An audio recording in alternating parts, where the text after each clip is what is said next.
오늘 말씀의 제목을 한번 따라 하실까요?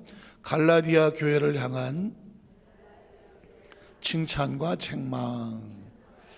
갈라디아 교회를 향한 칭찬과 책망, 이런 제목으로 말씀 은혜를 나누길 원합니다. 자녀를 키우다가 보면 참 쉽지 않습니다. 요즘 자녀들 키우기가 쉽지 않은데 두 가지를 항상 가지고 있어야 되겠죠.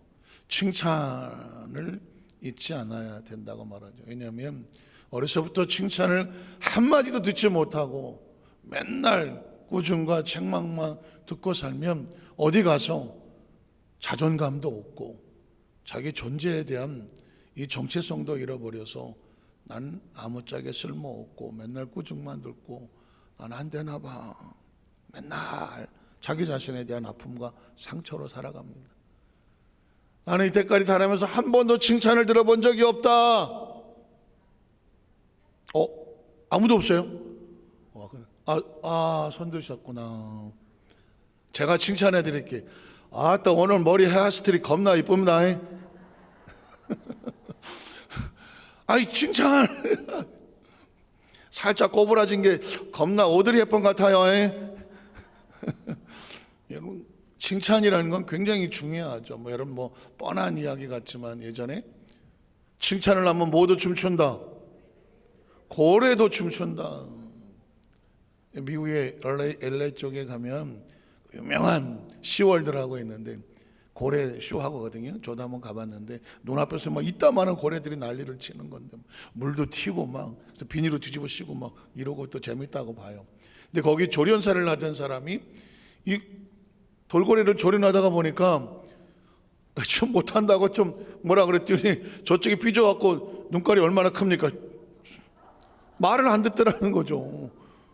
이 자식이 왜 그러나 했더니 고래가 지능이 있어요. 돌고래가 뭔가 조련사가 자기에 대해서 썩 좋지 않다는 감정이 가니까 얘가 저쪽 구덩이 눈깔이 막 뒤집어서 말을 안 듣더라는 거예요. 그래서 설마 이 동물이 무슨 칭찬과 꾸중 이런 거에 대해서 책망을 알까? 그 다음에는 가서 쓰다듬어주고 쳤더니 돌아간 눈깔이 정상으로 돌아와갖고 그 다음부터 더 높이 뛰고 잘하더라는 거예요.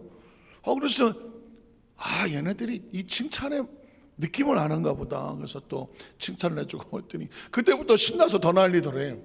그래서 그 사람이 그걸 보고 이제 여러 가지 자료를 조사해서 쓴 책이 뭐냐, 칭찬은 고래도 뭐하게 한다, 춤을 추게 한다. 여러분은 못 봤지만 한국에도 비슷한 책이 하나 있었습니다. 어느 교사 부부가 학생들 대상으로 해서 조사하고 썼는데 칭찬은 멧돼지도 나무로 올라가게 한다. 그래서 내가 어디서 많이 본 제목인데 칭찬은 멧돼지가 나무로 올라간대. 그래서 어쨌든 내용은 같은 뜻이에요. 자녀를 어려서부터 칭찬을 좀 많이 받고 자란 이런 자녀들은 그래 자존감도 많이 있고, 나는 어려서부터 칭찬만 받고 자랐다. 이 뭐야 이거, 여기까지 온 건 뭐야? 목사님 차예요. 이런 표정이죠 지금. 이렇게 들기는 쪼까 거시기 하고, 그러니까는 그것도 괜찮은데 목사님 차예요. 칭찬 받게 생겼네. 칭찬 받게 생겼어. 그러지만 칭찬 안 할 수가 있겠어요? 그렇게 얘기하는데 칭찬 안 할 수가 없잖아. 근데 여러분 굉장히 중요해요. 칭찬하고 꾸중 그냥 같이 그냥 바가지로 먹었다. 대부분 그렇죠 근데 중요한 거는 너무 또 잘못한 거 어떻게 잘못한 것도 잘했다고 하면 안 되겠죠. 사실 교육이란 그런 겁니다. 잘한 거는 더 잘할 수 있도록, 아닌 거는 일치감치건 아니다 하고 선을 그어줘야 이 사람이 잘못되지 않는 거거든요. 요즘 여러분 운전하신 분들 최근에 조심하셔야 되는 거 아시죠? 우회전할 때 빨간불, 파란불, 우회전할 때 교통법규가 바뀌었고 파란불에는 사람이 안 지나면 그냥 지나갔거든요. 근데 무조건 정지선에 서라. 사람이 안 지나가거든 그때 지나가라. 오케이, 그건 내가 알겠다. 근데 요즘 빨간불입니다. 빨간불이면 아무도 안 지나가요. 사람이 안 지나가니까 그냥 무심코 차가 지나간단 말이죠, 우회전을. 그런데 우회전 돌다가 또 마침 사람이 좀 나와 있거나 안 보이다가 사고가 나기 때문에 이 사고를 좀 줄이자. 그래서 우회전을 할 때도 정지선에 일단 섰다가 사람이 없는 걸 확인하고 그 다음에 우회전을 해라는. 이것도 어기면 6만 원입니다. 6만 원. 범칙금이 15점이야. 그래서 뭐 그저께인가 난리가 났죠. 나는 모른다. 그래서 쑥 지나가서 경찰이 잡았습니다. 그랬더니 여기 정지하고 가야 됩니다. 나 정지했습니다. 그랬더니 바퀴가 서야 정지입니다. 그랬더니 덤비는 거예요. 도대체 바퀴가 정지해서 몇 쳤으란 말입니까? 그랬더니 경찰이 말하기를 일단 바퀴가 스톱을 한다. 스톱을 하고 그 다음에 움직이시오. 틀린 말도 아니에요. 스톱했는데 몇 초 쓰란 말이에요. 이거 몇 초. 그러니까 지금 헷갈리기 시작을 합니다. 저도 일단은 두 바퀴를 세워 섰다는 걸 알려야 돼요. 그 다음에 보고 움직여야 돼요. 바퀴가 움직이는 상태에서는 나는 섰다고 얘기하지만 섰다 하니까 어디서 듣다 마는 소리 같은데 이 섰다가 아닌 게 되는 거죠. 그래서 여러분 운전하실 때 조심하셔서 항상 뭘 해라? 섰다 가시라. 이건 또 우리한테 자꾸 결국은 뭐예요? 생명을, 안전사고를 막고 생명을 살리려고 하는 겁니다. 제가 예전에 들었던 이야기 가운데 참 가슴 아팠던 이야기가 뭐냐면 한 청년 하나가 구치소에 소매치기로 해갖고 구치소에 수감이 됐습니다. 그때 청년이에요. 그 이야기를 듣고 엄마가, 그 청년의 어머니가 그 구치소에 왔죠. 들어오자마자 난리를 치는 겁니다. 아이고 내 새끼가 왜 여기 있냐고 그러면서 아이고 울고불고 난리를 치는 거예요. 그랬더니 그 청년이 엄마, 그래갖고는 그 청년한테서 아이고 이 새끼야 손을 붙잡았더니 청년이 그 엄마의 손을 잡으면서 엄마 이러다가 그냥 확 깨물었다는 거예요. 엄마의 손을 깨물었다는 것입니다. 순간 막 피가 흐르고 그러니까 엄마야 하고도 깜짝 놀라고 있던 경찰이 뜯어 말리고 할 때 그 아이가, 청년이 뭐라 그랬냐면 엄마는 왜 나를 어렸을 때부터 뭐가 잘못됐는지에 대해서 꾸중하지 않았느냐, 책망해 주지 않았느냐, 가르쳐 주지 않았느냐, 충격적인 얘기를 하는 거죠. 어려서 친구들하고 놀다가 친구 볼펜을 하나 가져온 거죠. 엄마 이거 내 친구 볼펜인데 괜찮아, 볼펜 하는데 뭐 그까짓 거 가지고 괜찮아 아이고 우리 아들 기죽지 마 괜찮아 그러니까 볼펜 하나 가져와도 별로 도마인데 그 다음에는 뭐 책을 하나 집어오기도 하고 또 친구 다른 장난감을 가져오기도 해도 아이고 괜찮아 뭐 그런 거 나갔다 기죽지 마 너 누구 자식이냐 괜찮아 너는 크게 될 놈이야. 중학교를 가고 고등학교를 가서 점점 손이 더 커집니다. 친구들 뭐 시계를 집어오기도 하고 뭐 애들 뭐 옷도 집어오기도 하고 하는데 엄마는 그 부분에 대해서 전혀 잘못했다는 말을 하지 않습니다. 야 그까짓 가지고 뭘 그래, 나 그런 거 신경 쓰지 마, 그런 거 신경 큰 힘을 못 대. 그러니까 얘는 자꾸 자기가 뭘 잘못했다는 인식이 없습니다. 괜찮다 그러는데 뭐 그까짓 거 뭐. 그리고 이제 나와서 사회에 나와서 하다가 남의 물건을 가져와도 잘못됐다는 인식이 없으니까 어느 날 뭐 아무도 안 보는 것 같은 집어서 가져왔는데 그게 이제 잡히게 돼서 구치소에 들어가게 된 것입니다.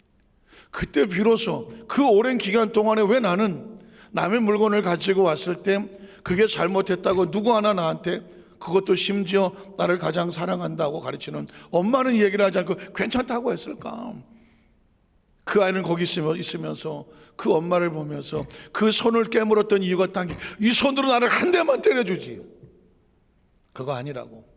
볼펜 하나 가져왔을 때 그거 아니야, 장난감 그거 아니다, 야단 한번 쳐주고 책망을 해주고 내 머릿속에 그 손을 넘으면 안 돼 라는 인식을 줬으면 내가 지금 성인이 돼서 사회에 나와서도 남의 물건이 있다고 할지라도 그까지 아니면은 아니다라고 돌아올 수 있어야 되는데 괜찮은데 뭐 머릿속에 그걸 집어넣었던 것에 대한 그 책망, 물론 자기의 책임도 있겠지만 그 청년 입장에서는 한 번도 안 된다는 얘기를 들어본 적이 없었던 것에 대한 엄마에 대한 원망이 그렇게 표시됐다라는 얘기를 들으면서 교육이라는 것이 굉장히 중요하죠.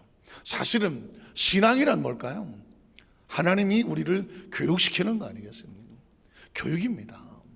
이건 되고 이건 안 돼. 그게 교육이잖아요. 에덴 동산에서 하나님 뭐라 합니까? 아담과 하와를 최초 교육하지 않습니까? 에덴은 학교입니다. 학교. 자, 여기서 마음껏 네가 생활하고 즐기며 일할 수 있고 또 놀 수 있어. 또 이거는 먹을 수 있어. 허용된 거라는. 그런데 이건 안 돼. 이건 손대면 안 돼. 그게 뭐예요? 선악을 알게 하는 나무는 손대면 안 돼. 왜냐하면 이 선악은 하나님만, 절대 주권자만 판단할 수 있는 거지 옳고 그르면 누구도 개인이 판단할 수 없다. 지금 생각하면 굉장히 중요한 거예요. 예전 같으면 그 선악 거 먹어도 그만 안 먹어도 그만 그 선악이야 뭐 우리 스스로 다 알아서 내가 선하다고 알고 지키면 되는 거 아닌가? 다 그럴 수 있잖아요. 그런데 여러분 보십시오. 국제 정세도 그렇고 뭐 나라도 그렇고 정치도 그렇고 전부 자기가 옳잖아요. 중국은 대만을 2027년도에 침공을 하겠다라고 지금 공공연하게 계속 엄포를 놓고 있습니다. 이전 2023년이죠. 내년 2024년이에요. 2024년부터 2027년 사이에 중국은 대만을 어떻게든지 무력으로 공격을 하겠다라고 계속 좀 액션을 취하고 있습니다. 그러니까 거기에 대항해서 지금 뭐 미국과 일본과 한국이 또 거기에 대한 대안을 하고 움직이고 있단 말이죠. 근데 중국이 뭐라고 말합니까? 대만하고 관계는 국내 우리끼리 얘기니까 당신들이 개입할 게 아니오. 중국은 그게 옳다고 말하는 것입니다. 그렇지만 또 미국이란 또 다른 나라들은 그거는 나라 대 이야기지 국제 정세 이야기지 국내 이야기 아니다. 소련이 러시아가 우크라이나 마찬가지입니다. 우리 그냥 우리끼리 얘기니까 다른 나라 개입하지 말라 이런 얘기하는 거거든요. 그러니까 보십시오. 각자 자기 나라가 다 옳은 거예요. 그렇게 살면 세계는 엉망진창되는 거죠. 지금 마찬가지입니다. 사람이 소송이 왜 붙고 분쟁이 왜 붙습니까? 인간은 다 자기가 옳아요. 그래서 싸우는 겁니다. 그래서 선한 무엇이 옳고 무엇이 그른가, 인간이 존재적으로 이 지구라는 이 한 가족으로서 정말 지구를 잘 안고 잘 살려고 하면 옳고 그른 건 누가 판단해야 돼요? 그건 하나님입니다. 그래서 제일 먼저 가르쳐 준 게 이건 되고 이건 안 돼. 그 중에 안 되는 거 하나는 선악은 하나님 판단한다 이거거든요. 그래서 크리스찬이란 뭐냐? 이 우주라고 하는 하나님의 창조물 속에서 하나님의 뜻 가운데서 온전한 생명을 살아가는 방법, 이걸 배우는 것이 신앙이고, 되는 것은 되고 안 되는 것은 안 된다라는 것을 알면 삶의 평안한 것입니다. 혹시 여러분 뭐 알고 계시겠지만 지금 이 시대 인류에 가장 당면하는 두 가지 큰 문제가 있어요. 하나는 뭐냐면 기후입니다. 기후. 지금 기후 문제가 소위 말하는 탄소 배출로 인해서 이 기후가 이 우주는 둘째치고 지구가 과연 얼마나 유지될 수 있을지 아무도 장담하지 못합니다. 아무도 장담하지. 다른 게 큰 문제가 아닙니다. 뭐 러시아, 소련, 무슨 뭐 중국, 대만 이런 게 문제가 아니고 기후가 잘못되면 지구촌의 80억은 동시에 날아갑니다. 사실 이걸 걱정해야 되는 거거든요. 동시에 80억이 날아가요. 이런 생각이 듭니다. 한꺼번에 같이 가지 뭐. 굉장히 중요한 문제예요. 지금 다음 세대가 다음 손주들 정도 손주에서 그 다음 세대 아들 손주 그 세대 정도 되면 지구는 엄청난 사막으로 바뀔 수도 있습니다. 걔네들은 엄청난 어려운 환경 속에서 짐승처럼 살아갈 수도 있습니다. 지금 현재 기후로 인한 이 지구의 환경 상태를 더 조심해서 바꿔놓지 않으면 이대로 놔두면 황폐화되는 건 시간 문제입니다. 식물이 죽고 동물이 죽고 사람도 겨우 살아남아서 황량하게 살아간다고 하면 그게 의미가 있을지 잘 모르겠어요. 그게 하나 있고, 또 하나는 결국 인구 문제입니다. 지금 뭐 한 몇십 년 후면은 대한민국도 역사 속에서 가장 빠르게 사라질 겁니다. 불과 몇 년 사이에 지금 학교 다니는 애들 한 4, 5년 정도 지나면 절반으로 줄어듭니다. 4, 5년 뒤입니다. 그리고 한 10년, 20년 뒤면은 대한민국은 거의 반토막도 안 남을 건데, 이런 상황은 굉장히 중요한 거예요. 그냥 살다 보니까 우리가 뭐 우리끼리 우리 동네만 생각하니까 그렇지, 우리가 위해서 지구라는 것을 내려놓고 80억이 우리 가족이다, 지구촌에 같이 본다고 하면 사실은 우리가 느끼지 못하는 상태에, 아니 느끼고 있지만 다른 방법을 쓰지 않으면 지구는 그냥 그 상태로 어쩌면 황량한 우주의 엄청난 그 별들 중에 하나처럼 아무도 없는 무인 그런 유성이나 별이 될 수도 있다. 현재 지금 우린 그래요. 물론 이제 저와 여러분 그때까지 못 사니까 뭐 우리 문제는 아닐 수가 있지만 우리의 다음 세대들에게는 아주 중요한 문제이다. 그것도 결국 마찬가지입니다. 하나님이 해도 되는 것과 해서는 안 되는 것에 대한 것을 정확하게 온 인류가 같이 지속을, 그것을 유지시켜 나간다고 하면, 그러면 지구도 생명이 있어요. 그러나 지금은 각자 자기 도생이에요. 우리나라가 좀 잘 살려고 뭐 탄소 배출하고 어쩔 수 없어 산업을 발전하고 더 많은 기계가 나오고 자동차가 돌아다니고 하려면 어쩔 수 없어. 이러다 보면 니네는 뭐 모르겠어, 우리나라만 잘 살면 돼. 그러다가 보면 우리나라가 아니라 니네 나라 우리나라 다 같이 무너지는 거예요. 그런 시대에 지금 살고 있어서 진짜 중요한 건 기도 제목은 기후 문제, 그 다음에 우리의 자녀들 문제, 이런 기도 제목이 필요한 거예요. 왜냐하면 우주 전체의 우리 당면한 문제이기 때문에 그렇습니다. 자, 그런 큰 타이틀을 가지고 여전히 또 작은 소규모 속에도 여전히 하나님의 해도 되는 것과 하지 말아야 되는 것, 하나님의 칭찬하시는 것과 하나님께서 꾸중하시는 것을 분리해내는 것은 아주 중요하죠. 그럼 성경을 읽어가겠습니다. 우리 첫 번째로 갈라디아 교회를 향한 칭찬의 모습. 바울이 갈라디아 교회를 선교하고 세우고 그곳에 편지를 보내면서 바울이 갈라디아 교회 성도들과 교회에게 굉장한 감동을 받았던 것 같아요. 그리고 또 한편으로는 그만큼 감동을 받았던 것만큼 서운한 것도 있어. 두 가지가 나오는데, 자, 칭찬의 모습을 보겠습니다. 12절에 보면, 형제들아, 아까도 제가 지구촌이라는 말을 썼지만 그리스도는 예수로 인하여 모든 예수 믿는 성도들은 다 형제와 자매라는 인식이 있어야 됩니다. 꼭 있으셔야 돼요. 어느 나라, 아프리카를 가든 남미를 가든 미국을 가든 유럽을 가든 예수 그리스도 안에서 우리는 아무 차별이나 아무 높고 낮음이 없는, 서로 간에 어떤 선입견도 없는 형제와 자매, 이 인식이 굉장히 중요해서 성경에 보면 바울은 그 초대교회 성도들에게 항상 내 사랑하는 형제들아, 내 사랑하는 자매들아, 우리는 가족입니다, 이런 표현을 쓰고 있습니다. 내가 너희와 같이 되었은즉 너희도 나와 같이 되기를 구하노라. 율법에 맥혀 있었던 그 유대교와 같은 그런 시대가 아니라 이제 예수 그리스도로 말미암아 은혜 안에 복음으로 자유해진, 조금 아까 그 표현을 빼른다면 누구도 어떤 것으로서도 하나님 앞에서 높고 낮음 없이 형제와 자매가 되어지는 은혜의 공동체가 되었던 것처럼 그렇게 되기를 구하노라. 그 다음 절을 보면 너희가 내게 해롭게 하지 아니하였다. 그러니까 굉장히 중요한 거예요.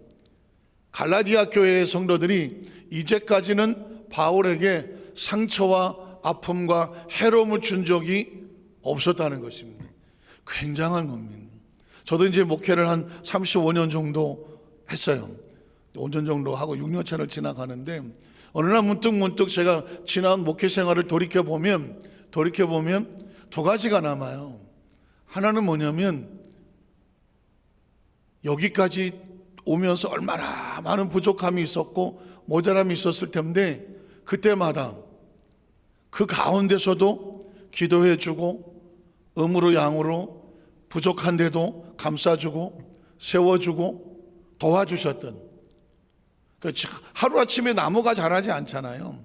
나무도 아주 어렸을 때, 요만했을 때 싹 트고 나와야 되고 위기도 많았을 거 아니겠습니까? 자라는 과정감. 그때 정말 누군가, 여러 사람들이 부어주고 또 막아주고 양분을 주고 또 이렇게 잘 가지를 쳐주고 해서 나무가 커질 수 있는 것처럼 하루아침에 되지는 않거든요. 그러니까 저는 가만히 뒤돌아보면 처음에 출발에 연약했던 그 모습에까지 오면서 가장 뭐가 고맙겠어요? 그 와중에 기억나는 어떤 모습이든지 여기까지 오는데 눈물의 기도와 헌신이 있었던 그런 분들이 귀한 거예요. 근데 또 반대로 그런 것만큼 얼마나 아픈 것도 많았겠어. 왼수는 하면 안 되겠군요. 왼수가 또 얼마나 많았겠어. 참, 이 목회가 쉽지 않아요. 저는 지금도 여러 가지 보면 목회가 쉽지 않은 게 뭐냐 하면, 예전에 이제 고양시에서 있는 교회에서 내려올 때 3층 건물이었는데 90 건물이니까 계단을 탁 내려와, 그냥 물 밀듯이 내려와요. 그러면 이제 제일 끝나자마자 맨 밑에 내려와서 내려온 성도라고 악수하고 인사를 하는 거예요. 할렐루야. 그런데 어떤 성도가 이제 우리 교구장님 통해서, 목사님 나 이 교회 안 나와요. 그때 얼마나 내가 마음이, 왜 안 나오냐 했더니, 아니 목사님이 내려갈 때 다른 성도들은 다 손을 꼭꼭 잡으면서 악수를 하는데 왜 나는 손끝만 잡으니, 손끝만. 그러니까 이렇게 쭉 내려가다 나랑 가까이 있는 사람은 됐고 저 멀리 있는 사람은 할렐루야 이렇게 하다 보면 스치기만 할 수도 있잖아. 그래서 나는 또 팔이 좀 짧아요. 제가 길진 않아. 했는데 그 성도님은 이렇게 했다가 스쳤나 봐. 그래갖고는 그 다음부터 교회 안 나온대. 왜 안 나오냐? 왜 나는 손끝만 스치고 왜 안 잡아주니? 목회가 쉽지 않아요. 그래서 그 다음부터는 눈가를 보라려 갖고 그러니까 이 사람이 다 만족을 못 시키잖아요. 어떤 성도님은, 목사님 저한테 저 기분 나쁜 거 있으세요? 아니 왜요? 왜 날 안 쳐다봐요? 제가 눈깔이 2개밖에 없어갖고 다 한꺼번에 못 쳐다봐. 그러니까 자꾸 이렇게 제가 이렇게 두리번 거리는 거는 눈을 좀 다 맞추려고 쳐다보는 거예요. 그러니까는 이게 제가 눈깔이 2개밖에 없어요. 한꺼번에 한 10개 있으면 다 보겠는데 못 본다고. 성도님들은 이제 목사님이 나를 한 번 더 쳐다봐 주시고 저한테 관심을 좀 가져주시고 그런 마음인 걸 알겠어. 그러면 그런 마음으로 그냥 좀 부족해도 오늘은 목사님 나를 안 쳐다본 것 같지만 그래 다 쳐다보고 있다고. 제가 쳐다보잖아요. 이렇게 지금 쳐다보는 거예요. 근데 이제 왜 나하고 눈이 안 마주치냐? 눈이 안 마주치는 거는 각도가 안 맞아서 그래. 각도가. 그걸 이해를 해 주셔야지. 왜 목사님은 나하고 눈은. 어떤 분은 그래. 또 목사님 왜 목사님은 김집사만 쳐다보냐? 김집사가 누구예요? 보니까는 나는 저쪽이 안 돼. 저쪽만 쳐다보는. 그날 목이 아파서 글로 못 돌려서 그래. 그냥 목이 아파갖고. 이게 뭐냐면 성도들은 다 각자로 다 해석을 하시는 건데 그걸 어떻게 제가 다 맞히냐고 붙이냐고. 그러니까 전혀 그런 게 아닌데 그럴 때마다 이게 또 목회를 하다 보면 가슴은 새 가슴이야. 왜? 성도들이 하는 얘기는 다 하나라도 다 맞춰드리고 싶으니까 누가 좀 뭐랬다 그러면 가슴 아파. 또 그러면 가슴 아파. 어떻게든지 우리 모든 성도들 마음에 다 마음에 들게 하고 싶은데 제가 눈깔도 2개밖에 없지, 손도 팔도 짧지. 그러니까 이게 다 안 되잖아요. 목도 제가 다 이렇게 뒤까지는 안 돌아가잖아. 그러니까 누구는 쳐다보고 누구는 안 쳐다보겠어. 누구는 손을 꽉 잡아주고 누구는 스쳐가겠냐고. 이게 마음은 다 쳐다보고 다 악수해 드리는 거예요.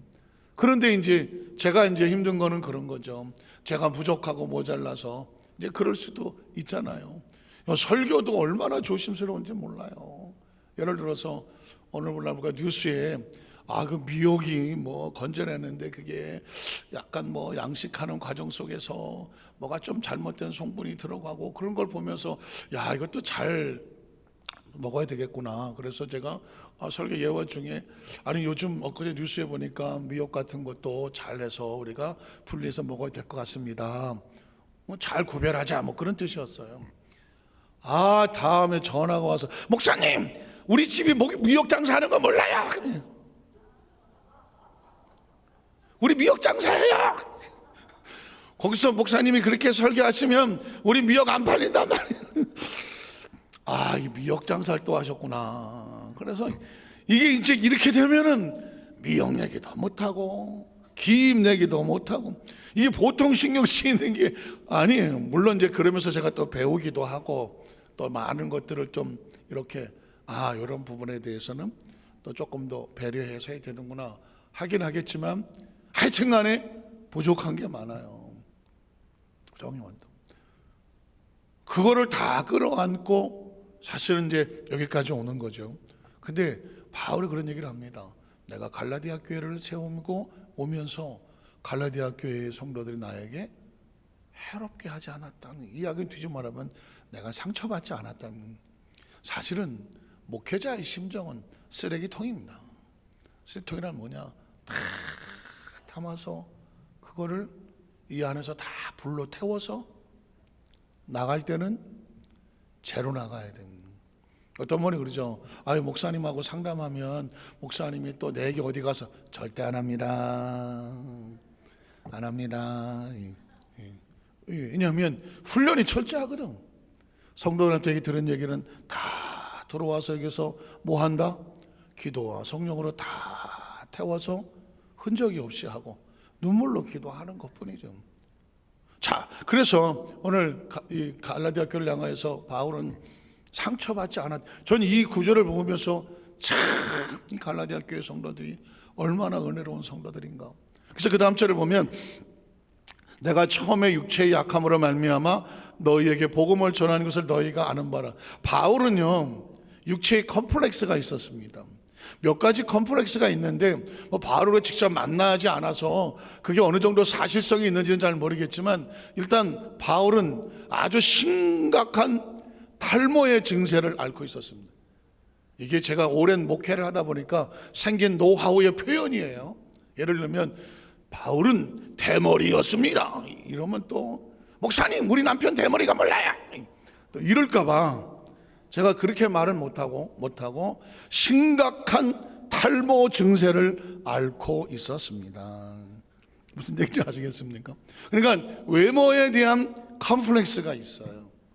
바울은 요즘은 뭐 번쩍번쩍하고 훨씬 더 잘생긴 분도 많아요. 또 하나는 뭐냐면 곱추라고 하는 그 다른 말로 뭐라고 좀 생각이 안 나는데 어쨌든 등이 좀 휘어져서 이렇게 몸이 좀 정상적이지 않은 그런 몸을 가지고 있다.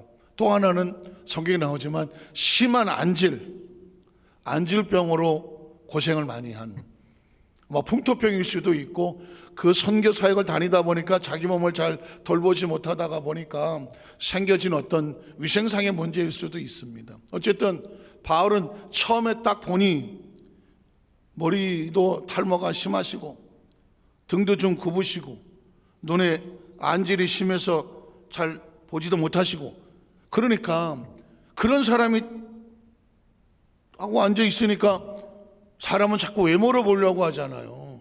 외모를 보고 저 사람은 그래도 뭔가 하려고 하는데 이러고 와서 앉아 있으면 저 사람이 뭐가 있을까 알 것 같은데 갈라디아 교회 성도들이 어떻게 했느냐. 그 육체의 연약함으로 너에게 복음을 전하 너희가 아는 바인데 그 다음 절에 보면 너희를 시험은 그것 때문에 혹시 마음에 시험 들고 저런 사람이 선교사야 저런 사람이 목사야 저런 사람이 설교자야 라고 하는 그것이 본인도 알아. 자기가 육체적으로 어떤 컴플렉스가 있는지 아는데 이것을 너희가 뭐 하지 않았다. 판단하거나 업심여기지 아니하고 저런 사람 안 돼 우리 교회 안 돼 버리지도 아니했다는 것입니다. 사실은 쉽지 않죠. 정말 쉽지 않죠. 그래서 바울은 자기가 겉으로 나서는 것을 상당히 꺼려했어요.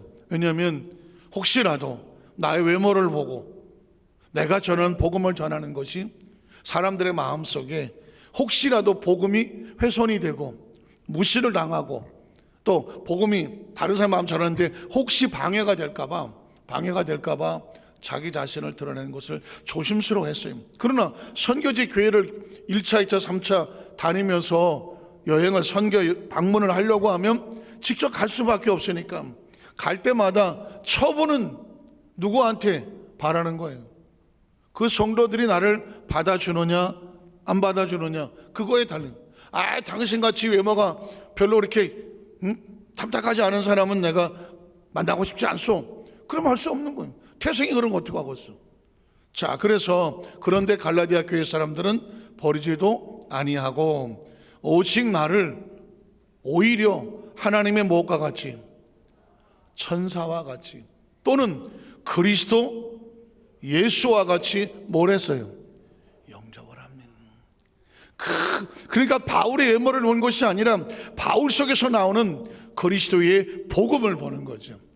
복음의 은혜 받은 걸 보는 것이며 선교의 열정을 보는 것이며 그 교회를 세우고 교회마다 복음을 전해주고 그 교회를 방문하여 그 성도들에게 복음을 전하려고 애쓰는 그의 열정과 열망과 복음과 은혜만 본 거지 그 겉모습을 보지 않았다라고 하는 거예요. 이야기는 2000년 전의 이야기라고 하지만 지금도 현재적으로 사람들에게 영향을 미치고 있지 않을까요? 예를 들어서 어떤 사람이 굉장히 부족하고 연약한 모습으로 와서 복음을 전한다고 했을 때 사람들은 생각하기를 저게 뭘 하겠어. 혹시 아십니까? 예수님께서 그 빌립을 통해서 나다나엘을 불렀을 때 나다나엘이라는 사람이 그 나사렛 출신이라며 나사렛에서 뭔 선한 게 나오겠어. 사람들은 학연, 지연, 외모 여러 가지를 보고 국적, 출신을 보고 평가하려고 하잖아요. 여기서 굉장한 메시지가 있습니다. 교회는 다른 어떤 곳으로서 하나님의 나라에 서는 것이 아니라 철저하게 복음으로 서는 것이고 은혜로 서는 것이고 성령의 역사로 서는 거다.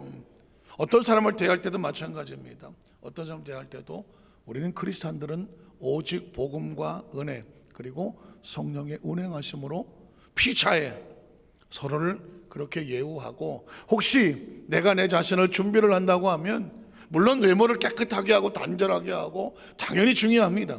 중요하죠. 깨끗하게 하는 위생하는 것. 그러나 정말 중요한 내 안에 단장은 뭐냐? 내 안에 복음이 내 안에 십자가의 은혜가 내 안에 성령님의 역사가 정말 나로 충만하여 밖으로 나오게 하는 이 단장이 진짜 중요하다. 혹시 복음을 들은 내가 거만해 보이지 않을까? 복음을 들은 내가 다른 사람들 눈에 뭔가 불편하게 보이지 않을까? 그렇지 않으려고 몸부림을 치는 것은 뭐냐? 오직 내 안에 하나님의 은혜와 은총이 전해지기를 원하기 때문인 거죠. 그래서 그 다음 절에 보면 너희의 복이 지금 어디 있느냐? 내가 너희에게 증언한다 하면서 여기서 이 갈라디아 교회 성도들이 바울을 향해서 어느 정도까지였냐면 너희가 할 수만 있었더라면 너희의 뭐라도 빼어서 준다. 사실 굉장히 이제 비유적인 문법이기도 하죠. 그러나 갈라디아 교회 성도들이 바울에게 받은 은혜 그리고 아까 주의 천사와 같고 예수님처럼 영접을 했다고 하잖아요. 그러니 그들이 바울이 온다고 하고 바울이 교회를 방문하고 바울이 말씀을 전하고 바울이 신방을 했을 때 어떻게 했을까? 너희의 눈이라도 빼어서 나에게 줘. 굉장히 엄청난 표현이고 쉽지 않은 표현입니다. 나는 우리 목사님을 이거 하면 큰일 나겠는데 이거 우리 목사님으로서 눈이라도 빼주겠습니다. 다행이야. 또 손들었어? 진짜 오늘 헤어스타일이 겁나 예쁩니다. 오드리 헵번 젊었을 때 얼굴 같습니다. 이게 굉장히 중요한 겁니다. 은혜를 받으면 그 받은 은혜에 대한 그 사람이 하나님의 은혜에 어떤 마음이었느냐. 혹시 여러분 어떤 마음입니까? 요즘은 워낙 바쁘기도 하고 사람도 많고 그러다가 보니까 그런 부분이 많이 좀 없어졌지만 예전의 시골에서는 하여튼간에 아이고 우리 목사님 하면 그 목사님의 교회에 그 섬기고자 하는 마음들이 굉장히 뜨거웠어요. 제가 그 전에 서대문에 어느 집에 신방을 갔더니 그 지역 조장이잖아요. 조장님이 권사님이셨는데 그 앞집에 있는 한 자매를, 신혼 자매를 전도를 했어요. 이 전도를 해서 교회를 나오기 전에 신방을 먼저 갔어. 신방을 갔더니 제가 보기에는 조금 신혼 부부치고는 그 여자 자매가 나이가 조금 있어 보여. 그 당시로 봐서는 아마 30이 좀 넘어 보인 것 같아요. 근데 뭐 얼굴 표정이 뭐 이러고 앉아있고 뭔가 상태가 안 좋아. 근데 여기서 예배를 딱 드리려고 앉았는데 계란을 하나 이렇게 올려놨어. 탁자 위에다가 계란을 하나 딸랑 올려놨어. 쉽지 않잖아요. 신방 갔는데 접시에다 계란을 하나 이렇게 올려놨더라고. 그래서 이제 예배를 드렸어. 알고 보니까 늦게 결혼도 했고 아이도 늦게 생겼는데 이 아이가 태어난 지 100일 지나서 이름 모를 병으로 죽었어. 그러니까 이 자매가 너무 실망을 했어. 그러고 보니까 옆에 그걸 애도 초상하라 그래야 되나? 100일 사진을 옆에다가 이렇게 세워놓고 그걸 보고 6개월을 울었어. 6개월을 우는 거예요. 6개월. 바깥에도 안 나가고. 진짜 100일 만에 아이를 잃었으니 옛날에는 100일 사진 찍었잖아요. 100일 사진을 놓고 6개월을 울었다는 거예요. 그러니까 두문불치에서 나가지를 않았어. 근데 마침 뭐 그날따라 문을 좀 열고 나갔다가 앞집에 있는 권사님을 마주친 거예요. 아이고 세대 우리 얘기하다가 하다 보니까는 이제 그런 얘기를 하게 되고 아이고 그러면 우리가 하나님 앞에 나가서 신앙생활을 하자 했더니 그렇지 않아도 어렸을 때 신앙생활을 어려서 했대. 근데 커서 직장 다니고 어쩌고하느라고 못 다녔는데 그래서 그러면 교회 가기 전에 목사님 모셔 신방 한번 하자. 그래서 제가 가게 된 거예요. 이 6개월을 이거를 놓고 와. 그 내가 신기한 건 뭐냐면 계란을 올려놨대. 계란을. 그래서 이게 뭐냐고 그랬어요. 아니 처음 가는 집에 계란. 그랬더니 이분이 그래요. 어렸을 때 우리 엄마가 시골에서 암탉을 키우면 아침마다 깨우 암을 낳잖아요. 아침마다 그거 줍는 게 일이잖아. 그러면 그런 다음에 또 그 중에 조금 걸 갖고 그 딸내미를 통해서 이거 목사님 갖다 드려라. 그래서 왜 그랬더니 제일 좋은 날개는 일단 목사님 갖다 드려. 이 어린 딸은 영문도 모르고 그냥 시키는 대로 갖다 드렸어. 목사님이 신방 오시면 또 계란을 내놨어. 그러니까는 다 커서 이제 시집을 와서 이렇게 세월이 수십 년 지났는데도 불구하고 목사님이 집에 신방을 온다니까 이 자매는 뭐가 생각나? 계란이 생각나. 자기 딸이 할 수 있는 최선의 마음이 뭐냐? 계란이야. 그래서 목사님 오신다 그래서요 계란을 올려. 여러분 보십시오. 이게 얼마짜리야? 이게 아니잖아요. 그 계란 하나에 그 어머니의 수십 년 세월 동안에 그분이 하셨던 신앙의 흔적이 어린 딸의 머릿속에 박혔고, 그리고 이제 세월이 지나서 자기 집에서 예배를 드리게 됐는데 그 분이 하는 말씀이 그래 목사님 오시면 우리 어머니는 계란을 드렸어 하고 그걸 내놨다는 거예요. 내가 눈물이 나는 거예요. 눈물이. 그러니까 그래서 이제 그분한테 그랬죠. 우리 같이 기도하고 사진은 하루를 보냅시다. 그리고 하나님 앞에 다시 아이를 달라고 기도하십시다. 그런 생각은 안 해본 거예요. 하나를 잃었으니 둘째는 겁이 나는 거예요. 그래서 다시 기도하고 그 사진은 잘 태워서 없애기로 하고, 그리고 다시 교회에 나와서 아이를 달라고 기도했나. 근데 여러분 아이가 생겼어요. 우리 하나님 감사학사 한번 할까요? 아이가 생겼고 그 아이는 잘 자랐고, 그래갖고 지금 제 생각에는 제가 서대문대 계고 있었을 때인데 그 집이 홍제동에 살다가 내가 보기엔 이 안산 쪽에 이사 간 것 같아요. 내 기억에 안산으로 이사 간 것 같아. 그랬는데 이 안산에 이사를 왔는데도 전철을 타고 주일 오후 다 3시에 뱅가를 오더라고. 배가 이래서 오는 거예요. 이게 더 이상은 오란 말을 못 할 것 같아요. 그래서 우리 이제 집사님, 그 안산, 내 기억엔 안산 같아. 세월이 오래돼서 그런데 전철 타고 오시고 막 그러니까 안산인 것 같은데, 지성전이지만 그 교회에 이제 다니셔. 왜냐하면 배가 너무 나와서 위험해. 임신 뭐 9개월 다 돼갖고 뭐 안 되잖아. 그래갖고 마지막으로 제가 울면서 기도해서 보내셨던 그 기억이 나요. 나다. 아니야? 어디 갔지? 찾을 사람 몇 사람 있는데 어쨌든 제가 그 전에 많이 보내드렸어요. 안산으로. 나다. 다 어디 가서 어쨌든 그래서 지금 제가 기억나는 게 우리가 우리 자녀들에게 어떻게 하나님을 잘 섬기는지를 보여드린다는 건 굉장히 중요한 것 같아요. 그 어린 딸은 엄마를 보고 배웠어. 그리고 계란이라고 딸랑 내놨지만 제 생각에는 엄마를 보고 배운 그 마음이 이 아이에게 살아있으니 커서 자기도 어른이 됐지만 그게 남아있다는 게 너무 저에게는 가슴이 뜨거운 일. 그건 계란이 아니야. 그 집안에 하나님을 섬기는 마음의 표시였던 거예요. 여러분 어떻게 하나님을 대하십니까? 그렇다고 해서 목사님 뭐 계란이 떨어졌나 우리 집에 계란을 달라고 그래. 혹시 뭐 저한테 또 내일부터 계란을 보내라는 건 아니야.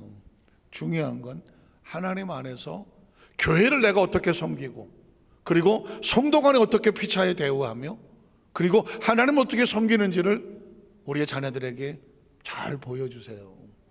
잘 보여주세요. 아이들은 그걸 보고 자랍니다. 그걸 보고 자랍니다. 마지막으로 제가 간증 하나 하고 마치겠는데요. 저는 저희 어머니한테 시험 들은 사람입니다. 우리 어머니한테, 우리 남권사님, 우리 어머니는 하여튼간에 전형적인 순복음교회에 아주 그냥 구역장, 조장, 남조장 그냥 권사님. 제가 어느 날 제가 이제 고등학교를 이제 중앙대 부속 고등학교 중대부고를 다녔는데 등록금을 안 줘요. 이게 안 줄 수밖에 뭐 가장 힘들고 어려울 때니까. 그래갖고는 예전에 그런 거 해보셨어요? 등록금을 뭐 육성협이라 그랬는지 뭐 등록금이 하여튼간에 뭐 내라 그랬는데 늦게까지 안 내면 선생님이 그래. 등록금 아직 못 낸 놈들.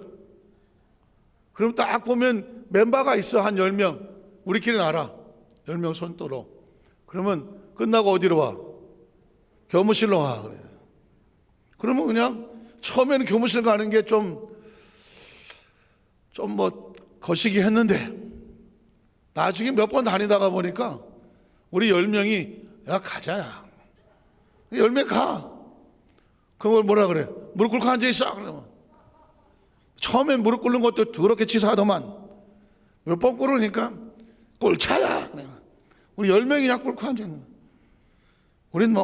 우리가 뭐 어떻게 하겠어요? 했더니 손 들고 있어. 에이 들자 씨. 그럼 이제 선생님 있죠. 너 언제까지 가져올래? 우리끼리 얘기해야 돼. 야 너 언제 가져오냐? 그러면 일단 말일날 가져온다 그래. 말일날. 그럼 우리끼리 얘기하는 거지. 말일날 가져오겠습니다. 너 꼭 가져와야 돼. 네 알겠습니다 하네요. 그리고 나오는 거지. 야 너 말일날 가져올 수 있냐? 내가 너는 나도 몰라 그래. 이게요 참 쉽지 않은 거거든요. 그러니까 뭐 생각이 어떻게 하겠어요? 집이 어려서 그렇다. 그러니까 뭐 대가리도 컸지 뭐 고등학교 2학년 이 정도 되면 뭐 까짓까 뭐 아무것도 안 돼. 집이 어려서 당하는 거다 뭐 생각한 거죠. 어느 날 남권사님의 지역장 가방을 뒤지다가 내가 뒤진 건 아니요. 그냥 열려서 있길래 이렇게 봤더니 뭔 봉투가 이런 봉투가 몇 개가 있어. 11조 봉투, 감사헌금 봉투, 건축헌금 봉투, 큰아들 이름으로 감사헌금, 작은아들 이름으로 감사헌금, 딸내 이름으로 감사헌금. 이거면 등록금 다 주고도 남았네. 나는 지금 학교 가서 맨날 이거 하고 앉아있는데 우리 어머니 권사님은 그걸 다 갖다 드리고 앉아있고 난 그러니까 제가 마음에 뭐가 오겠어요? 시험이 확 들잖아요. 등록금을 줘요, 등록금을. 근데 이게 먼저야. 어쨌든 그런 시절이 있어서 세월이 지났어요. 세월이 지나서 어느 날 제가 여기 어떻게 와 있겠어요? 어떻게 와 있냐? 어머니의 기도죠. 저희 어머니를 아는 사람은 절 보고 그래. 어머니의 기도 이래요. 처음에 듣기 싫었어요. 아, 내가 열심히 잘나서 온 것 같은 뭘 어머니의 기도라고 그러냐. 세월이 지나서 보면 눈물로 기도하는 어머니의 기도. 우리 집사람을 아는 사람은 또 뭐 이래. 사모님의 기도 그래. 그러니까 나는 그냥 날로 먹은 거야. 나는 그냥 난 날이야, 날. 우리 어머니를 아시는 분은 어머니의 기도라고 그러고, 우리 집사람은 또 우리 사모님이 또 기도를 많이 해서 그래. 나는 아무것도 아니다. 그냥 우리 어머니 기도와 사모님의 기도로. 또 장로님이 아멘 하니까 할 말이 없네. 어쨌든 그래 세월이 지나서 보니 진짜 은혜야, 은혜. 그 어머니는 그러고 싶었겠어? 그러고 싶었겠냐고요. 어머니는 나를 하나님 앞에 맡겨놓고 하나님이 책임지시라고 하고 어머니는 어머니 알을 눈물을 심은 거예요. 우리 사람은 안 그랬겠어? 또 우리 사람은 우리 사람대로 남편이 하나님 앞에 맡겨놓고 본인은 기도 좀 사신 거 아니겠어요? 그래서 세월이 지나서 보니까 나는 봉투를 보고 계산 이거면 등록금인데 그러고 앉아있을 때 하나님은 이거와 계산이 안 되는 어마어마한 축복을 여기까지 안고 오신 거죠. 저는 말씀을 드린 이유는 우리 여도수 만산교회 성도들 이런 어머니가 다 거의 다 그런 어머니잖아. 그런 아버지잖아. 우리 순복음교회 성도들은 내가 내 머리 굴려서 내 자식 키우면 뭘 만들겠어? 주여 내 자녀들을 하나님께 맡겨놓고 난 하나님 앞에 눈물로 기도하고 하나님과의 운불 관계 속에서 내 할 일을 하면 하나님은 하나님으로 하시지 않겠습니까? 지금 제 마음속에 소원을 주시는 게 아니라 우리 교회에 자녀를 위한 기도회가 필요하다. 자녀를. 왜냐하면 예수님께서 예루살렘이 무너지고 할 때에 나를 위해서 울지 마라. 예루살렘이 무너진다고 울지 마라. 너희 자녀들을 위해서 울어라. 자녀를 위해서 눈물을 흘리는 어머니, 자녀를 위해서 눈물을 흘리는 아버지, 자녀를 위해서 눈물을 흘리는 할머니, 할아버지, 그 눈물의 기도는 그 자녀들의 자손들과 그거를 하나님이 끌고 가시는. 지금 내 마음대로 안 되는 게 뭐예요? 자식이잖아. 자식이 내 마음대로 됩니까? 어디 가서 뭘 할지 어떻게 알아? 그러니까 자식은 단 거밖에 없어요. 어머니의 기도, 아버지의 기도, 할머니의 기도, 할아버지의 기도, 교회의 기도밖에 없어. 그 기도에 그걸 놓고 하나님이 지금 마음을 주셔서 우리가 언제 어떻게 이 자녀를 위한 기도회를 갖나 지금 마음에 지금 또 그것 가지고 또 마음에 지금 소원하고 있어요. 간절히 바라기는 오늘 갈라디아 교회 성도들이 하나님을 향하여서 그리고 교회를 향하여 또 바울을 향하여서 진짜 눈이라도 빼주고 싶은 마음으로 헌신했다는 얘기는 다른 게 아닙니다. 그들의 마음이 전적으로 하나님께 있었다는 것입니다.